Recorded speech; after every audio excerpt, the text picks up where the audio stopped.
Well, hello, everyone, and welcome back to another one-on-one with Jerry Hall. Today's guest is HyperAppliance co-founder and CEO, Evan Rodenburg.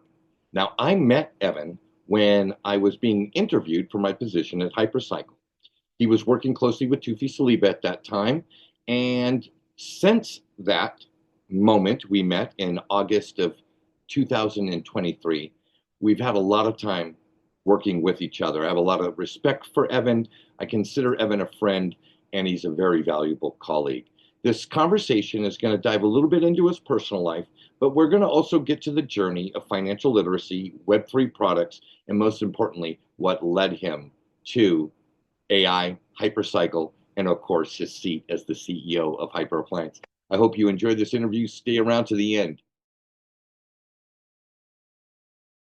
Evan, so good to have you here, everybody. It's Evan Very. Berg, the CEO of HyperAppliance, a friend and a coworker, and I'm so glad you've taken the time, Evan, to sit with me today. How are you? I'm doing great. And, I really do appreciate you saying that because I almost do consider you a friend more than a coworker, or maybe slightly ahead of being a coworker. But it's been a pleasure, having you on board for what now, at least a year and a half? How long? Yeah, year and a half. Amazing. Yeah. So doing great. Excited to have this conversation with you. And I know you're an amazing interviewer, so you're going to kind of direct it wherever you want it to go. But I yeah, wherever you want to start out.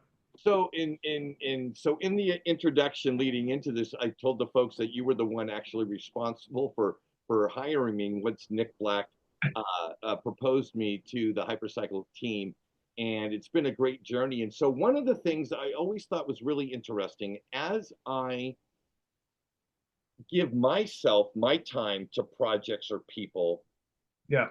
it's often predicated on qualities and things that I've seen them exhibit. And so one of the things I would love to ask you, because I haven't Sure. asked you in our relationship yet, are what are some of the heroes that you had growing up, and tell me why they were. And you just go into as much detail as you like, or however you feel about that question. That's a really good starting question. I've never received that on an interview, or it often doesn't even get brought up in conversation with friends. So, man, um, the first thing that came to my mind was my dad, honestly. I was trying to cycle through different celebrities and sports stars in my head really quick there, but it just came right back to my father. So, um, if I had to articulate why that is, he was a man that stood for um, his family. He was a family man, still is. I'm still friends with him to this day. We don't talk as much as we probably should. This is just reminding me to probably call him and catch up at some point today. But he was someone that came from a tough background with a non-existent, mostly father. But when he was there, he was verbally abusive and an alcoholic and just not a good situation. And I think as a man, as you grow older, you can kind of take two different paths. You can kind of repeat those things that happened to you in the past and dwell on them and maybe enter into kind of a victimhood mentality or whatever, spiral into some sort of, um, you know, damaging behaviors. But he chose to go the other path. He said, "Hey, you know what? I saw these things that my father did and didn't do, and I want the opposite for my family." And he worked long hours initially, like right when I was born, up and through, a couple of years old, as I'm told. But he kind of worked his way up various. He was in the automotive industry for years, and worked his way up to being a part owner with his business partner for years at a few different dealerships in the Bay Area, and provided for his family. Worked extremely hard. I saw that work ethic throughout my life, but he also never put that above time with his family and investing in us as a father and guiding us and always being there as a sounding board and someone that I could have as a trusted advisor and wise counsel. So I think that was, to me, that stood out as, because it's very easy to, you can work really hard, you can have a really good business career, make a lot of money, but if you kind of put that ahead of whatever priorities you have in your life, whether it's, for me, it is a family because have a growing family as well with four kids. Um, I think you're missing the point if you're so hard driving that you miss all that other stuff. Because I know it sounds very kind of like a platitude, and in my own life I see it right now. It's like it's just going. life goes so fast. Like my kids, you blink and you miss it. They're 2 years old, they're toddling around, and now my oldest is 11, and he's turning into a young man. And if if I probably could have made some more money and maybe built another business or done worked longer hours at XYZ wherever I was at in the last 6 7 years. Um, but I chose not to, and I feel like I was much more present for him and then all the other subsequent kids that came along after him. And so yeah, I would say my father is probably to this day still my number one hero for sure.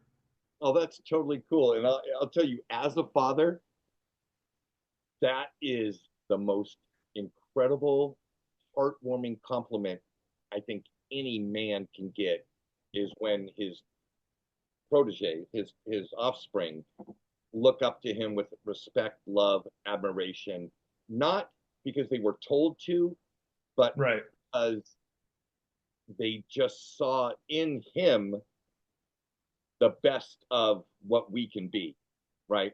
And Sure. I'll never Yeah. forget when my son called me his hero and did a little report in school, and I went and talked to the class after he Yep. did his report about me, and then I got to speak to the class about what it is to be the guy that you just heard him talk about, and there may be Yeah. some differences there, but there are some similarities, and that's really cool. I'm really glad that you got to share that with us, and I will Yeah. tell you, as somebody who's lost his father, my father passed, Mhm. and it wasn't the greatest relationship in the world, but by the end I was able to be a man on equal footing with him and let him know that I loved him and that I did learn many lessons from him, and Sure. that will I will always be grateful for. And so that was a thank you for that share. I wanted Yeah. to also ask you, were there people in your life as you became part of, we'll call it the economy, like as you get a job and you start interacting with people and you may have supervisors or bosses and things of that nature, were there any folks in your employment career that Mm. you looked up to and went, oh, that person has A, B, and C of what I want. And if who was that people and what were the A, B, and C? Yeah, man. I immediately thought of my first job ever out of college was really it was kind of a hybrid role, but mostly in sales, a little bit in finance at a BMW dealership in the Bay Area. And he's still in the business, even though I haven't talked to him for a while. His name was Huck Hibbard. He was an ex, really cool baseball name. He was an ex minor league baseball player, Huck Hibbard, and he just had such a congenial and amazing personality on the sales side of things. I mean, he was just an amazing human being, but also as I saw him interact with people that came in and out of the dealership, he was always a client first guy. It was never, it was, definitely he wanted to have, the product, the process of how we did things, but he always preached like, get to know your customer first. And as I really kind of I was understanding what sales was. He was the first one that kind of told me, hey, you need to, he was so into like doing a thorough needs assessment, like really be a good listener. And I've taken that throughout the rest of my career. It's like you really have to understand not only what problem you're solving, but what kind of where is your customer at in their life? What are all their different goals and aspirations? What maybe this isn't even a good fit for them, and you can advise them to in a different direction and gain their trust that way. I mean, there's so many different things that can come out of just a very high quality, and you do this very well, Jerry, too, and it's a quality that I immediately saw in you. You're an amazing listener. You ask very thoughtful questions, but you're listening to understand. You're not listening to just respond. And I think that was the big thing that I learned from him for sure. That's a great one. Let's file that under excellent advice. Listen to understand, not to respond.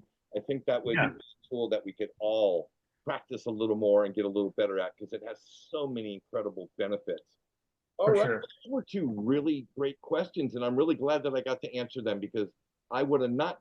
There was an element of the parenting that I went, okay, you got that from somewhere. You Hmm. didn't just necessarily make that up, but there's a conviction you have as a father that I very much respect, and there is an element in our co-working relationship that I can see now that you talk about this.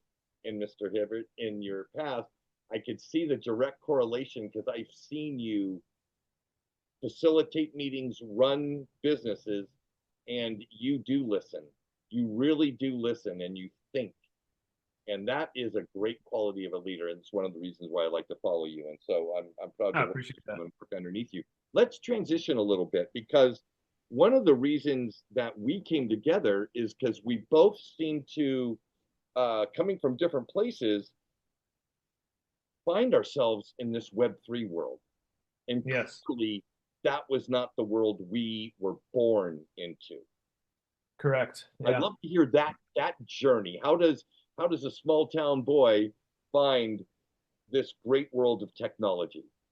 Yeah, well, I'm in a small town now, but I was born and raised in the Bay Area, in the South Bay Area, during like kind of the big Silicon Valley boom over the last 40 years there. So I still remember like, driving around as a kid, and there's places that were like total just orchards and farmland that are now like, Google complex number 4 and another high-rise condo and stuff like that. So it was interesting to see it grow into what it is today.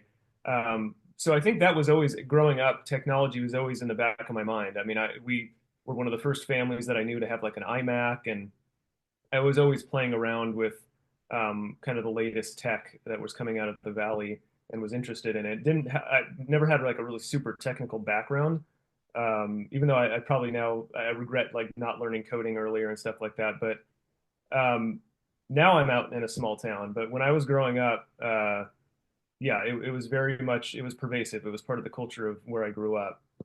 But how I got specifically into like Web3 and crypto, that's a longer story, so I guess buckle up. But yeah, let's see.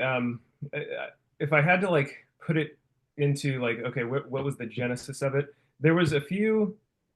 I can't even remember the name off the top of my head, but I know there was a few different YouTube channels. They were pretty small, that I was listening to back in like 2013 ish, that were very like focused on sound money and libertarian ideas.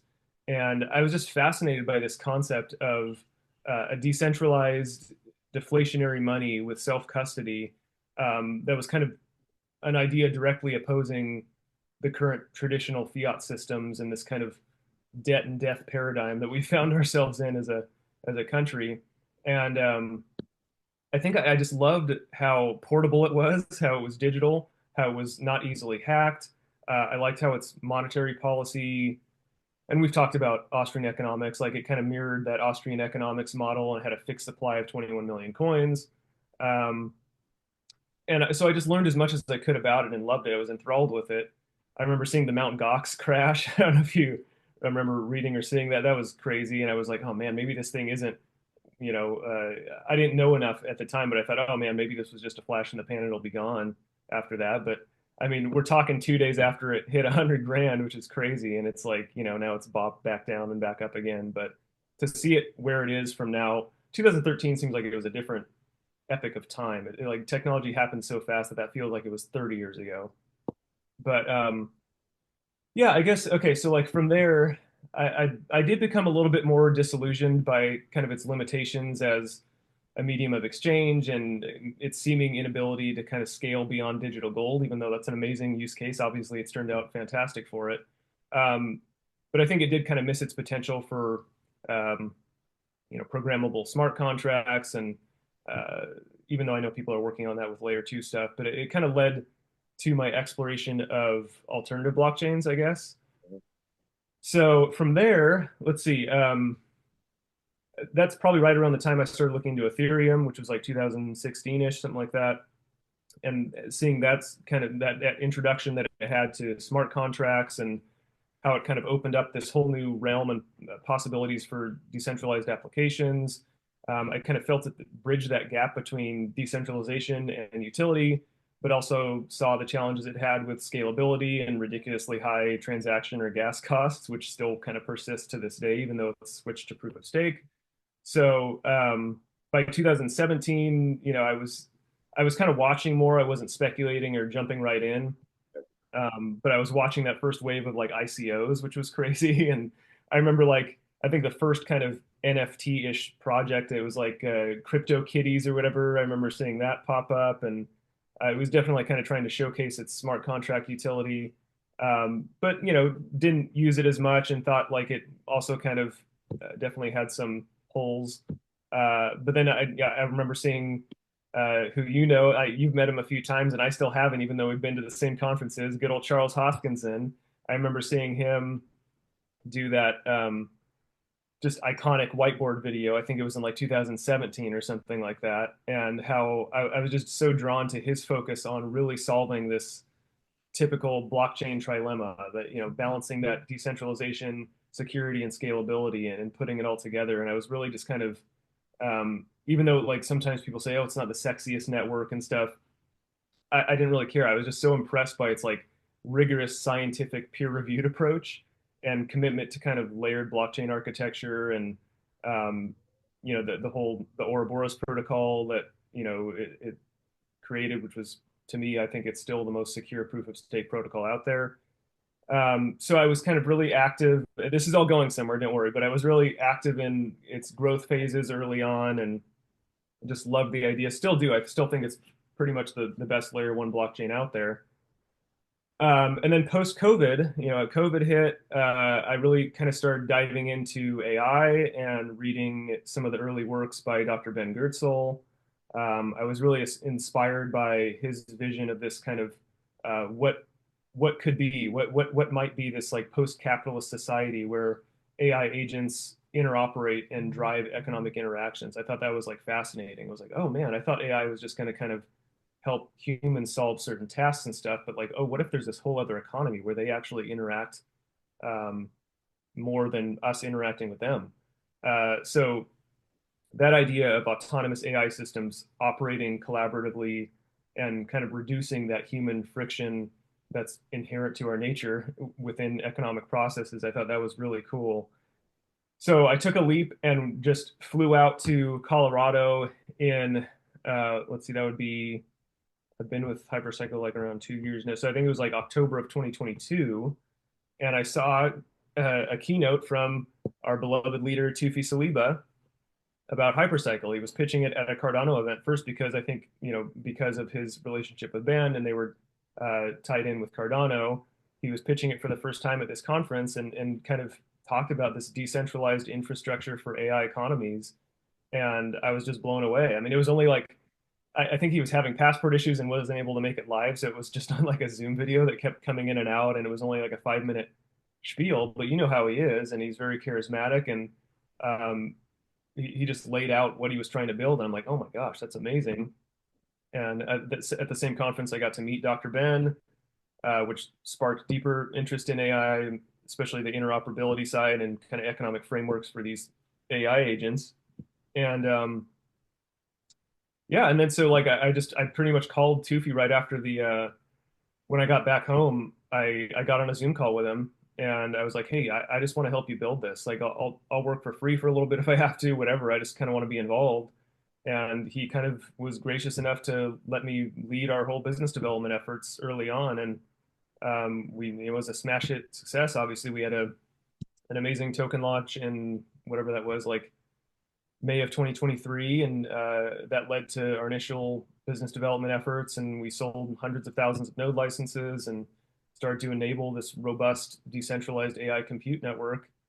And I still see it as a project that could be world changing, as a foundational infrastructure for this AI driven economy, whatever that ends up looking like. So and then, okay, so that, I mean, that leads us into HyperAppliance, but maybe I'll pause there to see if you let have me any. let me interject for just a second because I'll tell you what it's there are many roads, right? Many roads that lead us to these various, I don't want to say eureka moments, but I will say monumental periods in our life, right? Sure. Marriages, our children being born, things of that nature. I can Yeah. so vividly remember, this is just a little inside baseball for Jerry. Uh, Hmm. I remember so vividly the moment that I got clued into the fact that I knew nothing about money, even though I had been a business owner and an actor in the economy for decades. It's humbling. It was very humbling. It was like, Yeah. wow. And that my whole journey through crypto that led me to look at AI. I had put AI was something in a Star Trek episode or Star Wars or Right. whatever. It was science fiction to me until after being in crypto for a while and focusing on financial literacy, but that led me to specific projects, right? Fetch AI, AGIX. Obviously, I was always been a Cardano enthusiast because of this, a lot of the same reasons you are. And as I started to think about the Internet of Things, which was this other concept of machines interacting with machines, Yeah. how are they going to do that? Obviously, it's going to be AI. And then all of for me as an investor, okay, I watched as a young man the Apple, Microsoft, Cisco Yeah. innovative wave that came and basically created the internet as I knew it, as I was discovering this in 2015 and 2016 and getting into crypto in 2017. So Yeah. the internet of information I watched happen. I did not participate in the value creation. I was an Uh-huh. observer Yeah. who played with the toys. So I was a Facebook user, but I didn't invest in Facebook, the company. I was Sure. a Google user, but I did not invest in Google, the product. Okay, fair enough. As I got financially literate, it became very clear that those wealth is not created from me going out and building another house. Although, if I took the proceeds, that fiat currency that I made building the house, and bought Microsoft and sat on it for 20 years, then I could develop some wealth. It was like, okay, Sure. I'm gonna, I'm not gonna miss this next wave of digital transformation that took us from the transformation of Right. information and things like cameras and maps and things of that nature and digitize them. I'm Yeah. going to get in on the ground floor of the digital transformation of value, Yeah. right? And then here comes this stuff with AI, and it's like, wait a second, a lot of the primary ethos, the decentralization, the distribution for safety, for security, for autonomy, these kind of things. I'm like, these are all the founding principles of the internet itself. Yeah. Oh my goodness. If it doesn't meet a tremendous amount of regulatory headwind, this has got a really good chance of being something monumental again. And that's when I went all in, right? I'm going Sure. to invest in these projects. I'm going to do this. That led me to Nick Black. Nick Black led me to you. You hired me, got me into Hypercycle. And Hypercycle, as it grew, using this revenue approach to start other companies with other entities that support it. Yeah. So to me, I intuitively it was like, well, I grew up in a world where when you're going to do something, you learn to do it and you do it very well. Don't try Sure. to be an electrician, plumber, painter, and sheetrock guy all at once. Go learn those trades and become the best you can at those trades. But this is different because Mm. each one of these little things that Hypercycle is doing, like HyperAppliance, adds value to the overall thing. And Yes. I didn't get that before, but I got it now. And so I was really glad when you gave me an opportunity to join HyperAppliance. So let's start with, how does that even come up? You're in a business meeting one day, all of a sudden it's like, why don't we just create our own company to create our own compute? I'd love to hear your story and then take us through the journey of how you go from an idea to actually forming the corporation and manufacturing a product. Yeah, I think it was pretty early on. I remember talking about this with Tufi maybe only a few months in. We had this idea and kind of concept in our head of probably partnering with someone because we weren't going to manufacture it on our own, but we saw the need for and the demand for non-technical users like myself to participate in this AI compute economy that we're building via easy to use hardware. And that was just, we had a lot of people that were eager to get going, that were highly technical, that wanted to create their own vertically integrated stack and, create server rooms and stuff like that. And that's all great. But there was a grand swath of people that were in our community and that were interested in the project that want to reap the rewards of also being a hardware contributor and running a node factory. We weren't calling it that at the time, but um, but they didn't really have a means to easily do that. Even if they were to buy their own mini PC, it would be awkward to try to install it on that. There wasn't an easy way to get going on that. So it kind of led to these conversations where we're like, okay, well maybe we find a manufacturer. Let's start a separate, not subsidiary, but kind of a joint venture that could help with the non-technical user on that side and create these sustainable, in a sense, kind of businesses in a box. Where someone, Joe Schmo, that knows that this is the kind of next wave of innovation and value that's going to be created throughout all economies, but doesn't exactly know how to maybe technically interact with it. And let's build simple devices that are robust enough to handle compute loads where anyone can run it, and it's a kind of a plug and play system, which it's going to empower individuals to operate their own node factories. They wouldn't have to rely on, even though some people will still choose to do that, they'll want to just run it on HyperPG or whatever, and that's great. But maybe they're not going to make as much revenue from it. How do I run my own node factory on my own vertically integrated hardware system? But I don't want to start setting up server rooms. Well, that's where kind of it was birthed out of, and I think, well, I'll just pause there. I think that was the genesis of it, but yeah. Well, and I love that. I remember very distinctly when I got presented with the idea that we were doing this, that HyperAppliance was a company being born. It had a manufacturing partner, and it was producing a product. And what we wanted to do is we wanted to illustrate and market that product. And I am grateful again. Thank you very much for charging me with the creation of that little documentary film we made, kind of exhibiting Yeah. the community, its purpose, what you could do. And that project that we filmed in its entirety down in Panama is Hmm. still, in my opinion, a very good piece of content. Even here we are a year and a half later, it still stands Yeah. up.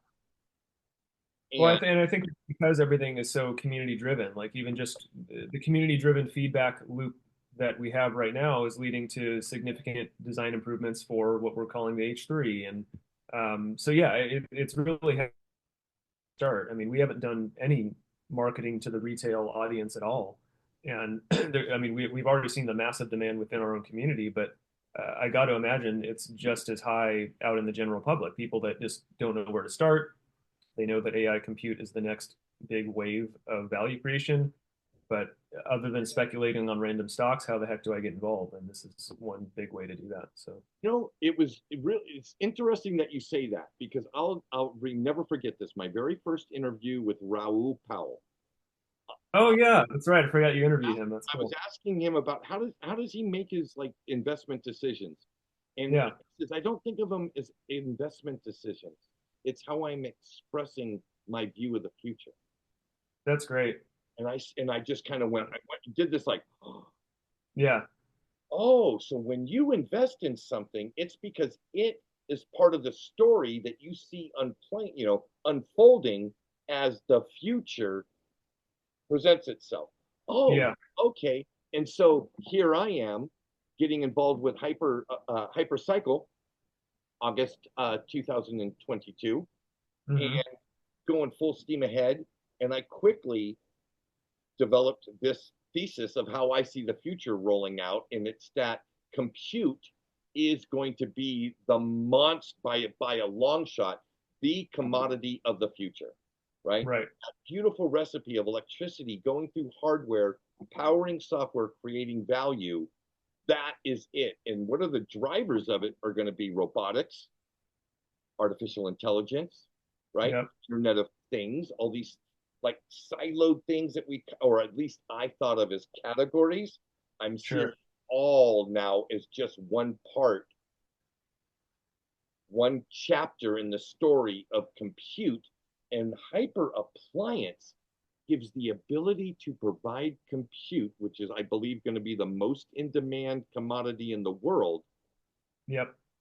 It allows me, the individual, to get involved with a box. It allows companies who want to build data centers with your relationships that you've established with Hewlett Packard and Supermicro. I mean, you could build a data center, you could build a system for a company, and Hmm. you're going to do a box for people in their homes. you are getting into the vertical, which I believe is going to be the largest vertical that the planet has, and that is compute. We're going to need a Yeah. heck of a lot more, and all of the analytics point to it. It's not just you and me hypothesizing. The Yeah. world is saying the demand for compute is going to be on a steady rise for the next 30 years, up and to the right, just like a hockey stick. Yay! Well, yeah, and we named it HyperAppliance for a reason. I mean, an appliance, I always just, when you hear that, you think of like toaster or something that's just kind of, some ubiquitous thing that is in every home that we use more, almost every day. And that's what I envision for the future. Like people are going to be running compute throughout their homes in different ways on different devices. And this isn't just like, yes, this is our first device, but we want to create a whole line of devices that have different capabilities and different design elements, different ways to interoperate with our network. So it really is just the start. And as we look out into the future, we can see that this is manifesting rather quickly. I mean, I can't believe that just like 4 years ago, what was it for? Yeah, maybe like 3 or 4 years ago, I think ChatGPT was like barely on the scene and no one had heard of it. And people, maybe some high level people were playing around with demos, but now like that's, LLMs and interacting with them as a human being are ubiquitous, and it's only going to keep accelerating from there. Like I really do see a future where, um, yeah, I don't want to say necessarily that AI is going to replace human beings, but I think human beings that know how to use AI and interact with it consistently and do it well are going to take a lot of jobs from people that maybe are the Luddites or the slow adopters or people that don't care about it. It's just going to be a part of life. So yeah. The rate of change or rate of Sure. adoption is far greater with these new industries than they were when we saw the creation of the internet. And so, Yeah. I remember so vividly looking at the first Apple, and I believe that was in '86 is when I started kind of becoming aware, right? Yeah. And making a very conscious decision that that wasn't for me. I'm going to stick to hammers and nails and Sure. things of that nature. Um, and look at where we are today, some you know Yeah. 35, 40 years later, and I think the rate of change and the rate of adoption with these new technologies is going to be orders of magnitude less. It's going to be so fast. The rate of Yeah. change. Here's a little inside baseball. So I was interviewing a digital marketing company for our company of our JVs and our company the other day. And it was interesting me sitting on my side of the table listening to the pitch of how they're using generative AI, how they're using large Hmm. language models, how they're using these tools and these tools and these kind of AI driven analytic tools that take the data and analyze and then take content and create and these just different ways that AI is being used. And it was Yeah. so beneficial because I'm sitting here thinking to myself, these are all incredible applications that are using that compute that I believe is going to be so in that is in so much need. And here it is being demonstrated. It's in need. They need it. Yeah. They want a better solution. So For I, sure. in the seat that I get to sit in, got to say, you know what? I'm really interested in what you're doing, and I think you'd be really interested in what we do. Yeah. We collaborate, Yep. and that sparks another friend, another relationship, another business partner, another endeavor, and it's just been one incredible story after another. So what I want to ask you to do as we get to the end and start to wind this down, Hmm. where do you see this going and where do you see you going? I love it. Yeah. Man, I mean that Ralph Hall quote really has me thinking. It's like that is such a great perspective shift. Like where do you see, skate to where that puck's going? What is the future going to look like in 10 years and how are we going to play a role in that? Hypercycle and hyper appliances role in AI evolution. That's a really intriguing thought over the next few years because things are going to accelerate crazy fast, especially with this new administration coming in that is very pro Web3 crypto AI. I think really, building out this economic infrastructure for autonomous AI agents to interact seamlessly and empowering individuals with tools like the Hyper AI box to be a part of that decentralized AI ecosystem is really going to be it's going to be a challenge, but I think it's going to be such essential work because people are going to be looking for places to plug into these new economies, and I really do think we're headed for a complete paradigm shift of legacy systems maybe running in parallel for a while, but essentially kind of dying off, and some sort of post-capitalist economy emerging out of it. And I can kind of envision. I don't know exactly what it looks like, but a society where humans are kind of more liberated to pursue creativity and well-being while AI systems handle a lot of the productivity side of things. And I think there's always going to be specialists in every industry, but low-hanging fruit for AI to kind of replace, even in industries like I have a couple attorney friends in town, and they were just talking the other day about like paralegals and stuff like that that has a lot of kind of menial tasks. Yeah, that might be overtaken by AI, but that doesn't mean you have to just like that job goes away. We're going to create other jobs out of this paradigm shift, and I truly believe hypercycle and hyperappliance are going to be enablers of this transformation into whatever economic system we end up in 10 years from now. But as far as like maybe like a call to action for people, I would just encourage listeners to explore how they can contribute. It might not be with hypercycle and hyperappliance, but how could you contribute to or benefit from decentralized AI economies? I mean, um, there's a myriad of ways you can do that. We're giving you a couple of them, but I really do see this move from scarcity to abundance over the next several years. Like traditional capitalism, I believe it thrives on managing scarcity, but AI-powered systems could really kind of create this abundance by optimizing resource allocation and production. Um, an example could be like autonomous AI agents coordinating supply chains to eliminate waste. And we've already talked with a bunch of people on the hypercycle side about that, which could reduce costs dramatically and create faster, more equitable, safer economic and financial systems. But it really is amazing to behold that this is like happening now. It's not like you said earlier. This isn't sci-fi. This is all like we're getting to that eventuality rather quickly, especially over the next 4 years, where I think a lot of change is going to happen on the kind of government administration level to open up new gateways for things to accelerate even quicker. So yeah, I would encourage people to keep learning. Like me, I still like I'm a lifelong learner. I know you are too, Jerry. I love learning new things. There's never a shortage of new information coming out about AI, Web3, crypto stuff every single day. I think we're right at the beginning of an amazing golden era and a bull market for sure. So this is the time to kind of learn as much as you can, get plugged in. It doesn't mean you have to go out and buy a hyper AI box right now. Just learn about it. Go into our communities, learn from people like HPEC DAO and Mauricio, who's an amazing distributor and partner of ours. Um, but yeah, just learn as much as you can and learn to love the ride because we're on it, whether you like it or not. I agree. And it's been the element that made the internet so incredible, this open permissionless protocol to build upon, right? That Yeah, that we have that same DNA and we're watching it unfold with the inclusion of value, the inclusion of artificial intelligence, which will spring to life so much usefulness with things like yeah, IoT, robotics, etc. Yeah, it's going to be a fun time. Evan, you're a for great partner sure. to take this journey with. I thank you so very much for your time.